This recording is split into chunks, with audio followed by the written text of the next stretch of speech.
and welcome to the Lies, Lies, Lies podcast, where we discuss all things lying and deception. Today's episode is called Understanding the Con Artist Game. My name is Karla, and today I'm going to be going through a short analysis of the book The Confidence Game by Maria Konnikova. To start, I'm going to be doing a brief explanation of what exactly the book actually is about. So, the confidence game delves into the intricate world of con artists and explains their different manipulation tactics and techniques. And it goes into the psychology of why exactly people fall for these types of scams over and over again. And the book does wonderfully at drawing in a wealth of research and using a lot of real life examples to explain how exactly a con game works and the different psychological research that go along with it. And the book uses different examples, like infamously historical cons, such as the Nigerian prince, where a Nigerian prince asks for money. In return, they'll give you some jewels. And it also goes into modern day fraudsters, such as the psychic that's lurking at the different shopping malls in the corner, waiting to give you a reading about your life. But the book itself gives itself an outline of a con. It starts off with the observation of it all. How exactly does a grifter, which is what the book refers to these con artists as, how exactly does the grifter pick its target from the crowd, pick them from the hundreds of people they're looking at daily? And then it ends with how exactly does this person cut clean from their victim without being detected? So, throughout this episode, I'm going to be going through the different chapters and explaining the core theme of each one, such as the first chapter, which is called The Grifter and the Mark. The grifter being, of course, the con artist, and the mark being the victim. And it explains on how the con artist really picks out its victim and what do they look for specifically to make sure that this person is perfect for the scam that they're running. So I kind of want to stop and think about how exactly do we interact with people on a day-to-day basis, because outwardly we don't give off a lot of information just based on surface level reading. Like if people are looking at our clothes, if our clothes are laid back, does that mean we're a laid back person? Or if our hair is all done and pretty, we have makeup on, does that mean we're a high maintenance person? We make very snap and quick judgments on people just based on how they look.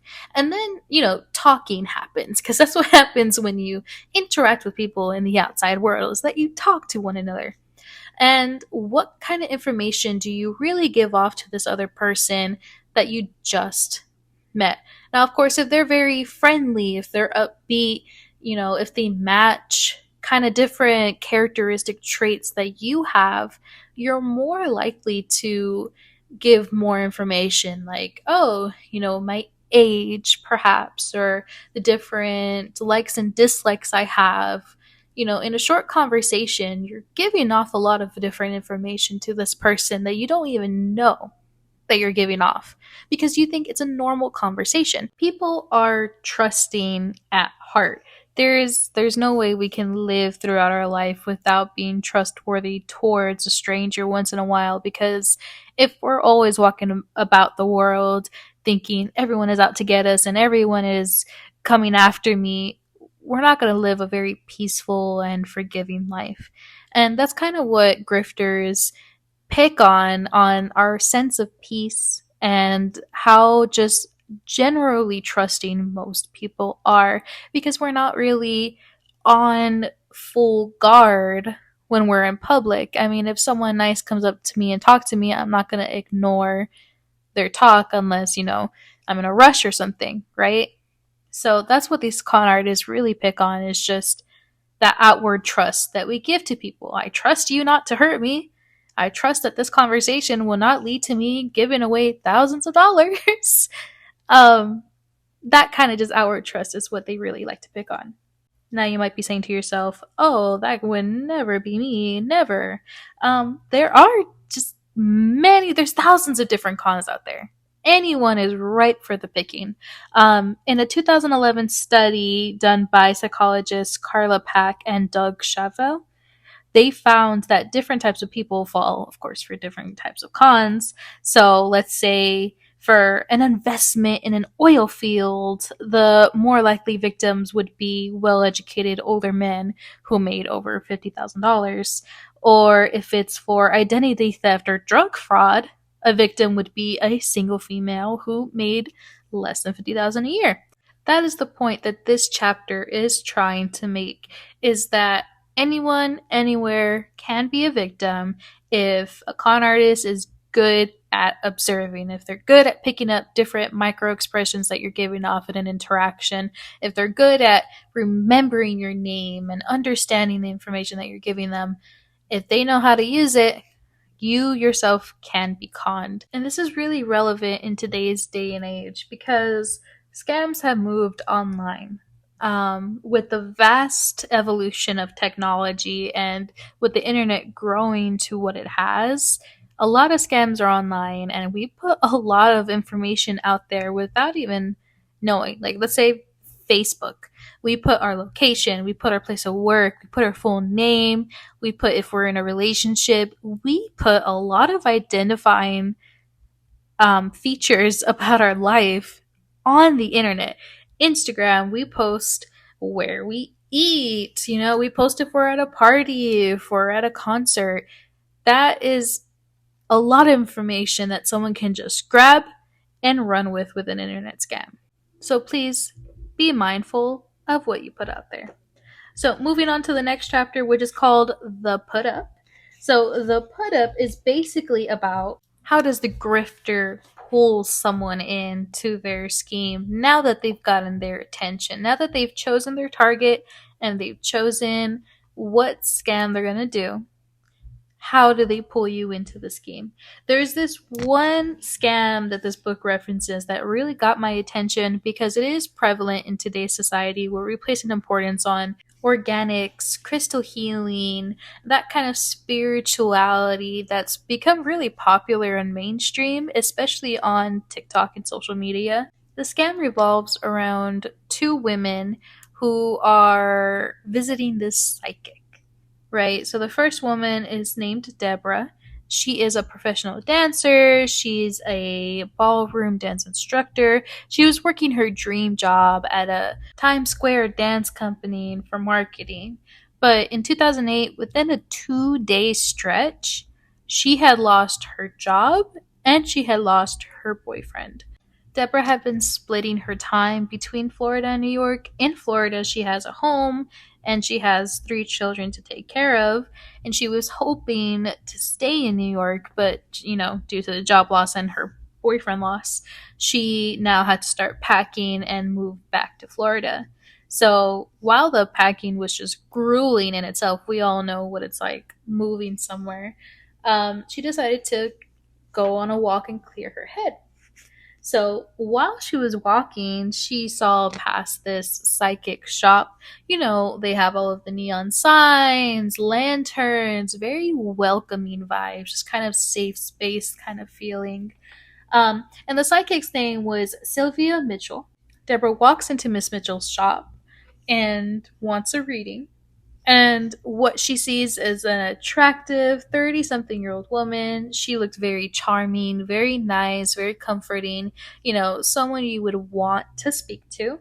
So when Deborah sat down for her reading, she felt as if it was a whole force that took over, and she started spewing her life story in that moment, just very trusting towards this person, giving off a lot of information. Miss Mitchell had very important information that can help change Deborah's life. But in order to receive that information, she told Deborah that it would cost her $1,000. Right? That's an insane amount by itself. But due to the place of vulnerability that Deborah was in, she needed this information from Sylvia. So she handed that $1,000 check over to her and wanted that information. So in the moment that Deborah handed the check over to Sylvia, she started on her insight that she promised. She had told Deborah that she was an Egyptian princess in a past life, and as a royal, she was way too attached to any kind of material possessions. She had told Deborah that she was part of a ruling city. She was a good doer, but she had a materialistic problem. And that materialistic attachment was creating a negative energy in her life that was troubling her over her job and her love life. So Mitchell provided her with a solution. And she said, in order to get your life back, you need to do something. You need to hand over $27,000 as an exercise of letting go wealth. Mitchell said that she would keep it in a jar and she can have it back at any time that Deborah desired it. So Deborah gave her that $27,000 check because she felt like she really needed it at the time. She felt like it was an emergency because Deborah was feeling unstable. She was moving. She lost her dream job. She really thought this was something that was going to help her. And she wanted to listen to words of comfort at that time. You know, she had a meltdown. However, the next morning, she thought back on the interaction and she immediately was like, I need to reverse this. So she went to the bank and she went and asked, can I stop this check? The bank told her too late that it's already been cashed. So Deborah decided to call Miss Mitchell and ask, can I have that money back? But the money was gone. It was spent. So at this time, Deborah is now back in Florida, but she's so adamant about this money that she flew back to New York where Mitchell was. And she went to the exact shop, knocked on the door, rung the doorbell, called Mitchell over and over and over again. No answer. Complete radio silence at this point now. So Deborah alerted the police and they hired a lawyer and a private investigator to open a case on Miss Mitchell. And I tell this now because I want to reference this specific con while we go throughout the rest of the chapters and really pick on where the different manipulation techniques that the con artists was used in this scam that Miss Mitchell had conducted. Because in the first chapter, Observation, we have seen Deborah go into the psychic shop because she's wanting a reading. She's wanting something to uplift her, something like she said, words of comfort she wanted to hear. And the psychic knew that she was in a very vulnerable place just through the interaction that they had. And she also gave off a very comforting presence that made Deborah overshare her experiences. And Mitchell knew that she would do anything for these types of comfort. And she used flattery in the beginning to go ahead and be like, you were an Egyptian princess. You were a good doer. She's trying to lay on layers of flattery to get Deborah to go into more of a calm, comforting state before she asked for that initial $1,000. And putting it to this chapter, the put up, where it's about sizing up your mark well and making sure that you can sell them anything, right? It's supposed to give them that false sense of familiarity, that false sense of friendship and good doing for you. Like, how can I lift you up in the situation that you're in now? And Mitchell does that for Deborah, where she's saying, I have this piece of information for you. If you give me this $1,000, I can give you this information and it's going to boost your life. And this chapter really places an emphasis on if the con artist is not able to sell what they're conning, essentially what Miss Mitchell is conning is information. If they're not able to sell this, then the entire operation is over with. The put up is one of the most important parts of a con because they're trying to lure them in to give them initially something small and then build it up even more to see how much money they can really get out of this person. Mitchell was able to successfully sell her con to Deborah and get that initial $1,000 and work that up to $27,000. Now, aside from Deborah, Miss Mitchell has done this con twice. Well, more than twice. There's other victims out there, but the two prevalent ones are Deborah and Miss Lee Chong. She is a businesswoman from Singapore who had earned a master's degree in business from NYU. She was working 80 to 100 hours a week at this investment bank, I mean, it was a good job. It paid her well. And while others were out of work, she thought she should be happy for what she's had. But she feels like the hours she has spent were just wasted. And romantically, she didn't really have any partner at the moment. She had a crush on her coworker, but any advances that Miss Lee would put towards her coworker just weren't being reciprocated or received. It's plot twist as well. The coworker is a female. So Miss Lee was just coming to terms with her own sexuality and the cultural implications of her new sexuality, since it's not very accepted at home.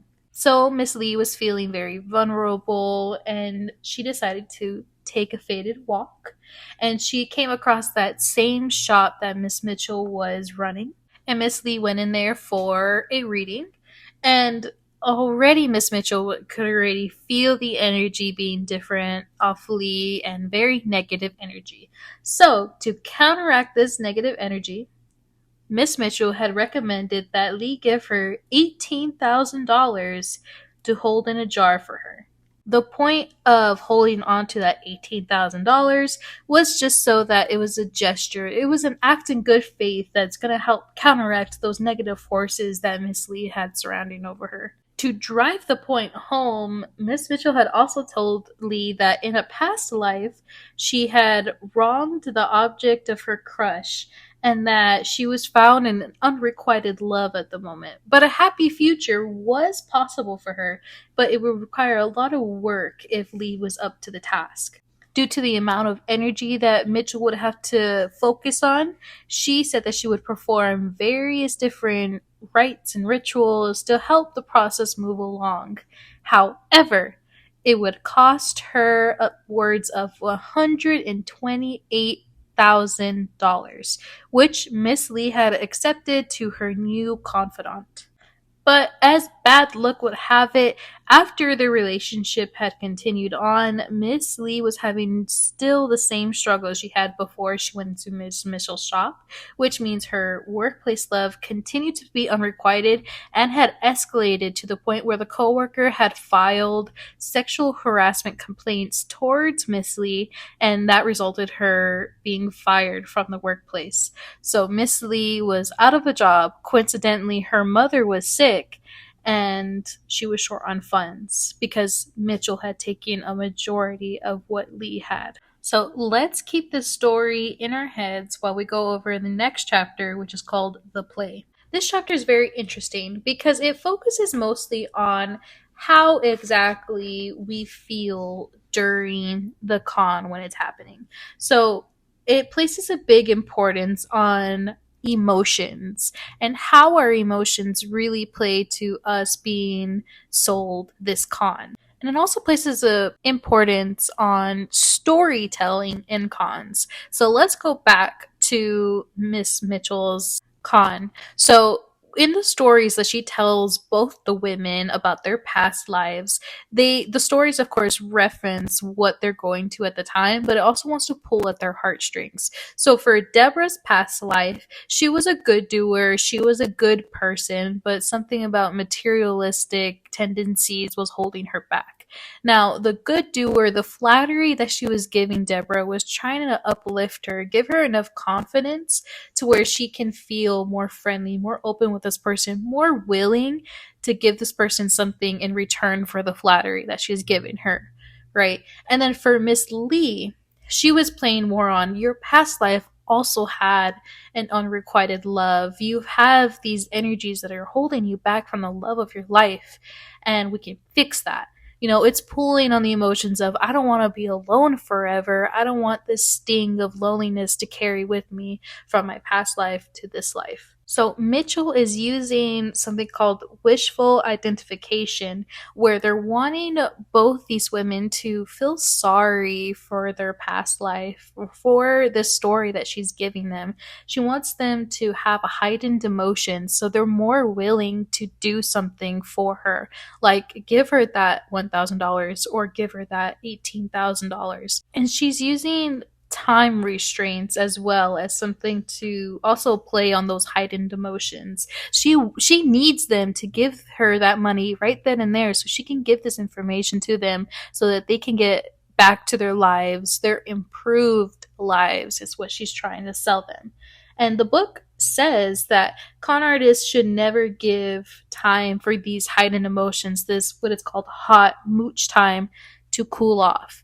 That's when you start losing the victim at that point. You need to strike when the iron is hot. Because in that moment, the victim is thinking more positively about the situation. They're not really thinking about how high the number is that you're asking them for. They're thinking, this is going to improve my life. And this is kind of backed up by a study that was done between the 1970s and the 1980s by psychologists Norbert Schwartz and Gerald Clore, where they looked at whether or not people's emotions colored how they processed information and then made subsequent decisions. And what they found is that over and over again was that when the person was asked to make a judgment, they usually ask themselves, how do I feel about this decision? And whenever we think negatively about that decision, we think that it's evidence of something being wrong.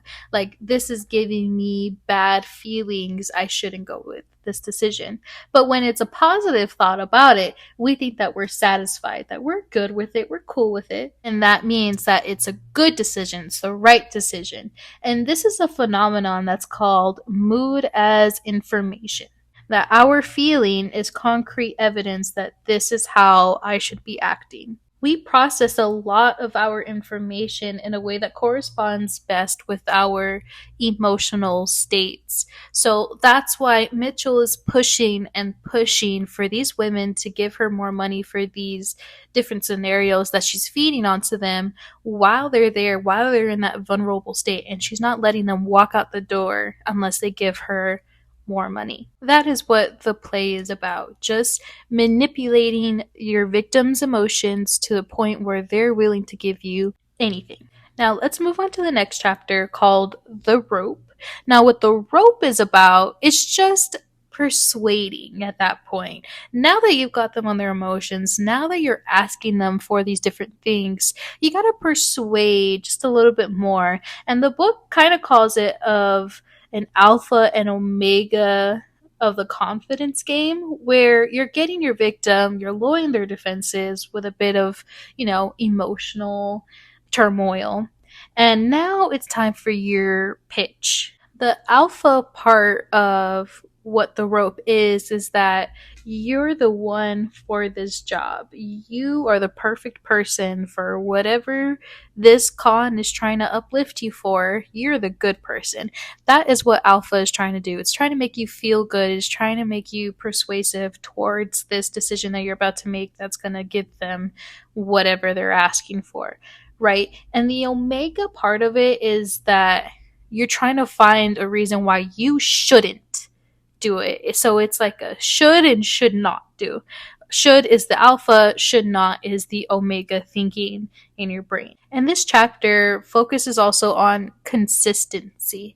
You want to be consistent with your requests. Just like how I stated in the last chapter, Mitchell is trying to make them give her more money before they walk out the door and regret their decisions, right? And that's what this chapter is reinforcing, is that consistency is best. To reinforce this notion, according to a 1966 study run by psychologists Jonathan Freeman and Scott Fraser at Stanford University, they wanted to observe an interesting phenomenon regarding requests. So if someone has already agreed to do a small request for you, like let's say as simple as opening the door for you, let's say, and this would lead into like a snowball effect where it will let you go and request a larger and larger request. So in the study, what their end goal was to have the 150 housewives in Palo Alto, California, to sacrifice 2 hours of their time to have a research team of 5 or 6 people come into their homes and classify a few household products that they used. Now, a majority of these women said no. However, the ones that agreed to this 2 hour invasive time had been contacted one time before just for a few minutes on the phone to answer a few brief questions about different brands of soap that they preferred.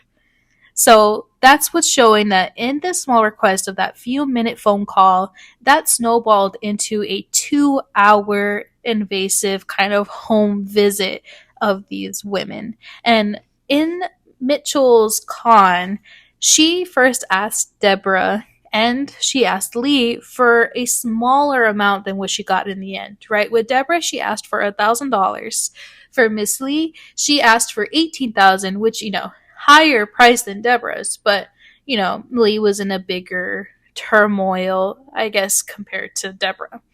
And eventually that snowballed into her getting 27,000 from Deborah and her getting upwards of 128,000 from Miss Lee. So that's essentially what this chapter is elaborating on, is that these con artists are going to strike fast and quick and with much consistency to get you to say yes to their many demands or their one big demand. And persuasion is a very difficult art to master, and this kind of leads into the next chapter called The Tale, where it's about spinning your story to the point of too good to be true turns into actually this makes perfect sense why it is the way it is.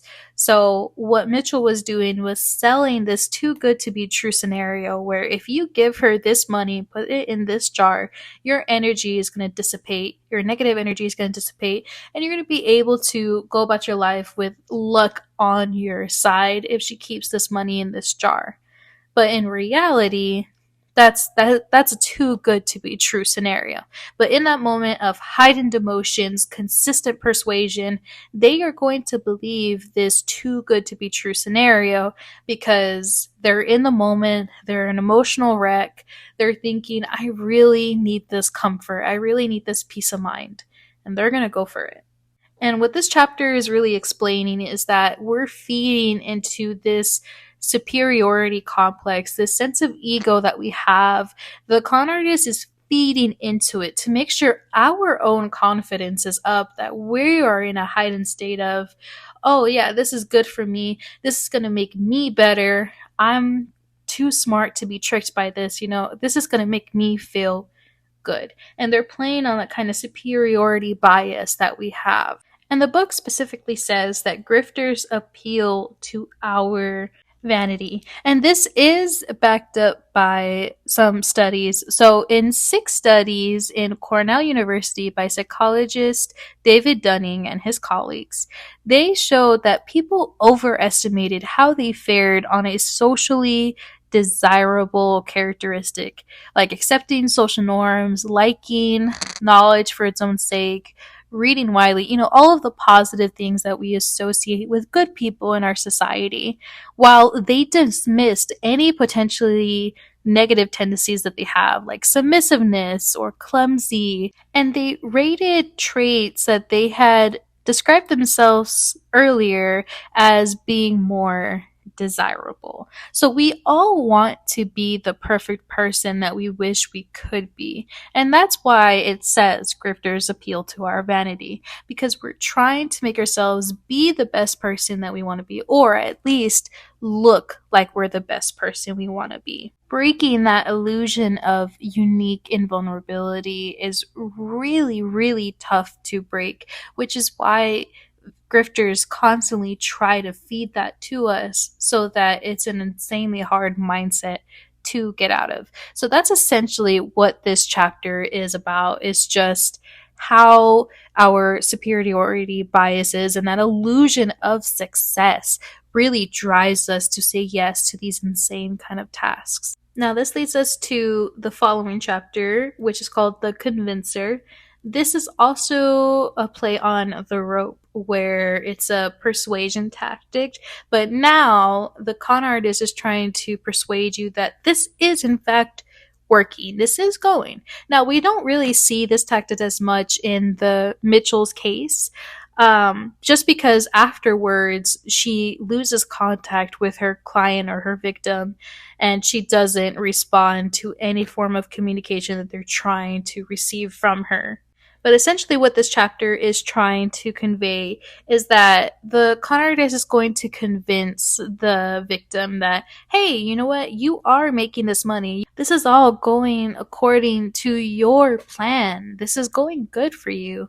And this kind of stage in a con kind of plays a lot with reciprocity, where they're giving you something, you give them something, and it kind of goes back and forth with their asks being more and more than you can handle. So let's use a romance catfishing kind of scenario where they're going to send you flowers and make you think that they're real. Oh my god, they're sending me flowers, they're buying me a gift card to go buy myself lunch. I should do what they're asking me so I can give back to them. That's what this stage is really playing on, is that I scratch your back, you scratch mine.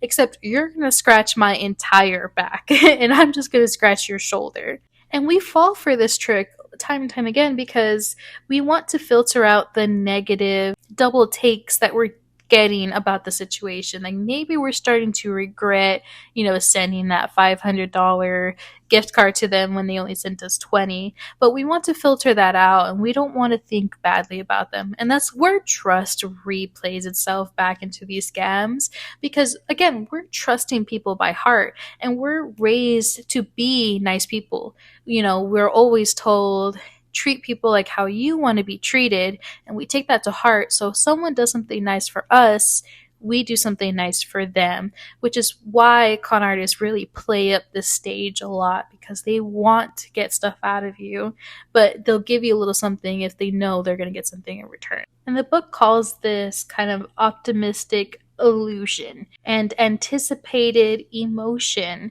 where we have that anticipated feeling of a certain course of action that's going to take place if we just give it time. That even if things aren't great right now, you have that reassurance from your grifter that things are going to get a lot better. And that's what the convincer's stage really is about. It's about gaining that edge. And again, with that edge leads the next stage, the next chapter of this book, which is called The Breakdown. The breakdown, the heart of it basically is seeing how far the victim can go. The con artist is going to see how far they can take us through this entire commitment. Take Mitchell charging Lee an upwards of $128,000. She knew she was able to get Lee to that point where she'd give her more than that $18,000. She'd give her more than $27,000. She got in the hundreds of thousands. She's established that trust. They're off that high of optimism that the convincer stage already gave, and they're going to recommit and they're going to recommit and they're going to come back and think, you know what, this is not hurting me because I'm going to see the results very soon. So that's why the convincer stage brought into the breakdown, and it's going to bring in more revenue for the con artist. But the stage is very heavily a gamble. You're gambling on the fact that this person is going to continue to give you these bigger and bigger favors. They're going to continue giving you these larger and larger amounts. So it's a really risky move to take. I say if you've gotten that 1,000, you should run with it, but people are more ambitious than I am. But I digress. The breakdown relies on the amount of trust that the victim has placed on the grifter and how much they've built their trust over either the small period of time they were talking with each other or a larger period of time. Let's say with an investment scam, you're going to be talking to your victim over and over again. Your other stages need to be near perfect if you want them to continue investing in whatever faked products you have or fake stock that you're providing with them. And the next chapter, The Scent and the Touch, is very similar to the breakdown, where the con artist has gotten the victim to recommit to their scam, recommit to whatever they're asking them for, and they're trying to see how much more time and resources they can get out of the victim. And it does make an interesting point where it says, we fail to see the picture for what it is, and in doing so, both underestimate the risk and overestimate the chance of success. And this happens a lot in investment kind of scams where we think this small amount of money or big amount of money, depending on the scam, may feel like a failure now, but I know it's going to roll into something more. Just like how Lee felt when she gave her an upwards of $128,000. She thought the more money I give her, the more energy, the more rituals, the more rites that she's going to do are going to help me with my negative energy and they're going to get me the girl. So we can become blinded to these risks and we start to look past them just for a greater sense of success, a greater chance that our problem is going to be fixed. And this also plays into our feelings of uncertainty. We've already been down this path. I already know this con artist. I trust this con artist. I know that if I continue with just them, I'm going to be okay. But in reality, we're just kind of uncertain of the new path that's open towards us. We can leave, we can cut this off completely and go towards this new path where we won't lose as much money, but we don't know what the outcomes of that is. We try to go for a sense of familiarity, and that's what the con artists have been trying to play on us since the beginning. They want to give us a sense of familiarity so that we give them more and more, we trust them more and more because it's something that we're okay with. That's why, have you ever thought about when you're going into class, you sit in the exact same seat you sat in the day before, and the day before, and the day before, even though there's no assigned seating? We want that sense of familiarity. It's something that we're okay with. I'm not going to sit at one end of the class one day and continue flipping back and forth between the two ends of the classroom because I'm not familiar with that. I know what the whiteboard looks when I sit on the left side of the classroom, and I like how it looks when I sit there. That's what the con artists are banking on, is that you're going to follow your sense of familiarity and you're not going to go towards the new option that's presented before you. Or we also trick ourselves. We self-decept that we're like, oh, if there's a red flag that I see that's coming out of this situation, which is a scam, but in this situation, if I see that red flag, I'm going to get out. I'll be okay. And we can see this a lot with people who are struggling with addiction as well, where they think that they're at a point where they can stop whenever and they'll be okay. But in reality, they're past the point of no return where they're going to continue doing the substance or the act that they're doing because it's familiar to them. They know that it's going to give them that rush of adrenaline or dopamine. It's something that they know. And this can be backed up in a study done in 1975 by a psychologist named Ellen Langer, who tried a very simple experiment. She had people flip a coin and predicted how the coin would land. But the coin didn't just land randomly. Langer had carefully engineered some sequences that the coin is going to end up at. And so small parts of the group would accurately guess what side the coin is going to land on over and over again. While the other side of the group don't guess it right as many times as the other group. So when the other group was asked, hey, is this luck or is this a skill? The group that got the most amount of calls correct think that it's a skill. They perceived it as a skill. And they overestimated how many calls they got correct because this is what Langer called an illusion of control. We think that we can control this when there's really no way that we can't. And that's the same thing with addiction. I think I can get out whenever I want to. It's the same thing with the situation with con artists. I see this red flag, I can get out whenever I want to. But that familiarity and that sense that, I'm still in control of this. I know I won't be out of money, or I know that my situation is going to improve if I continue down this path. So that's what this chapter is mainly about. It tells us that our sense of control and our familiarity really play into our downfall and continuing with the con artists and placing our trust into them. And this goes into the next chapter called The Blow Off and the Fix. This chapter is mainly about our reputation and how it really controls us when we move throughout society. In very layman's terms, let's say credit. If you start building credit with different credit card companies or different finance companies, whenever you get a loan and your reputation is really good at paying these back, you're going to have higher credit because all of these places know, hey, they pay back their loans, they pay back their credit cards. That's reputation. We all know that. We all know. That is where con artists like to play on, is that we don't want to have bad reputation around our peers. That's why with, let's say, the Nigerian prince scam, when it first started back in the 1900s, where it was a newspaper ad for $4. If you send a Nigerian prince $4, they will give you gems in return, and you will be just pen pals with a Nigerian prince. And of course, people would send these $4 over and they wouldn't get anything back. Now, it's as simple as $4. But you don't want to be known as the person who gave $4 to some random Nigerian prince in exchange for some jewels, when why would a prince be contacting a lot of people through a newspaper in exchange for some jewels? It's a really reputation damaging kind of thing if people know that you've been scammed. Even in today's world, a lot of people do not report scams of, let's say they hired an escort and the escort stole all their money while in the hotel room.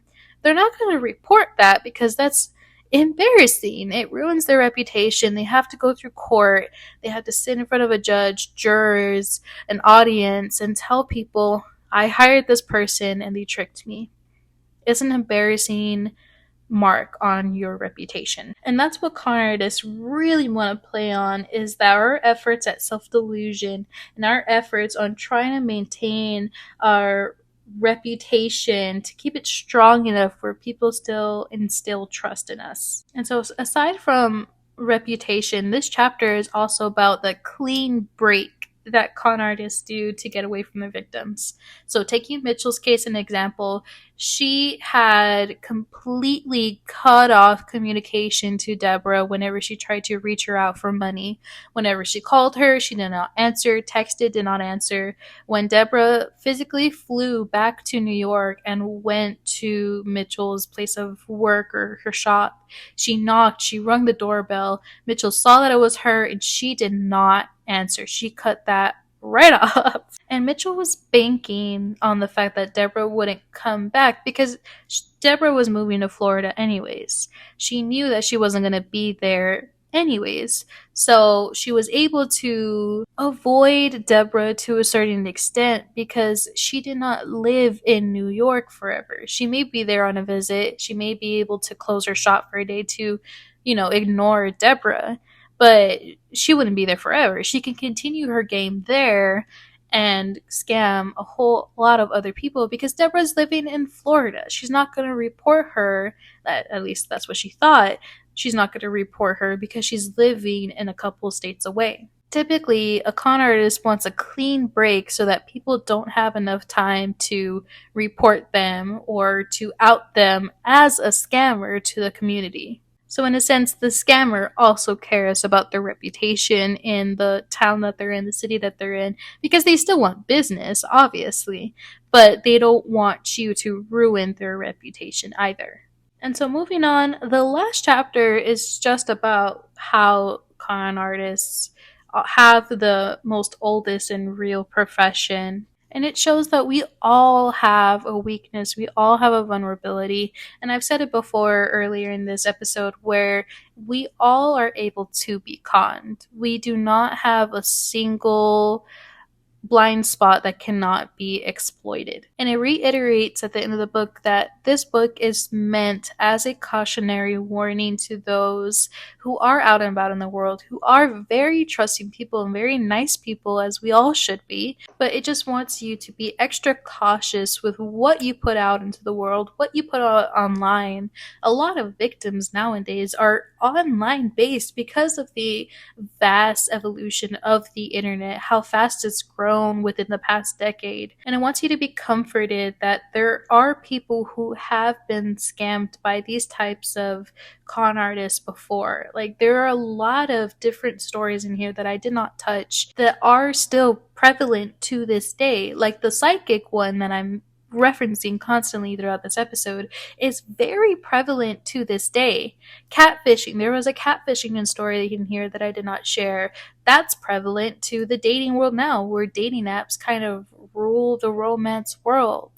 It's a very touching book where it relates to a lot of different people's insecurities and their unwillingness to report bad things that's happened to them because they don't want to be seen as weak. They want to be seen as vulnerable. And I feel like this book does a really good job at being a cautionary tale while still being entertaining and showing you all the different, behind the scenes psychological resources on why cons are still around to this day and age. Now, just an update on that Mitchell case that I kept referencing. She was tried in court, and for about 2 days and 6 hours, the jury deliberated on her case. And Sylvia Mitchell in 2013 was found guilty on 10 counts of grand larceny and 1 count of scheming to defraud. Um, and she was in jail for about a month before she received her sentence of 5 to 15 years in prison and approximately $110,000 restitution to both Lee and Deborah for, justice, of course. And so good endings in that one. It doesn't always happen, but that is a very good ending for both of those women. And I hope that their lives are way better now. So thank you so much for listening to this episode. I really hope that you do go and grab this book because there are tons of stories I did not touch on. There are tons of studies that I did not touch on. And it is a very good book if you just want to know a little bit more on what kind of cons you're dealing with and just to get a little bit prepared in case you do meet these people out in the wild. So thank you so much for listening, and we hope that you listen again.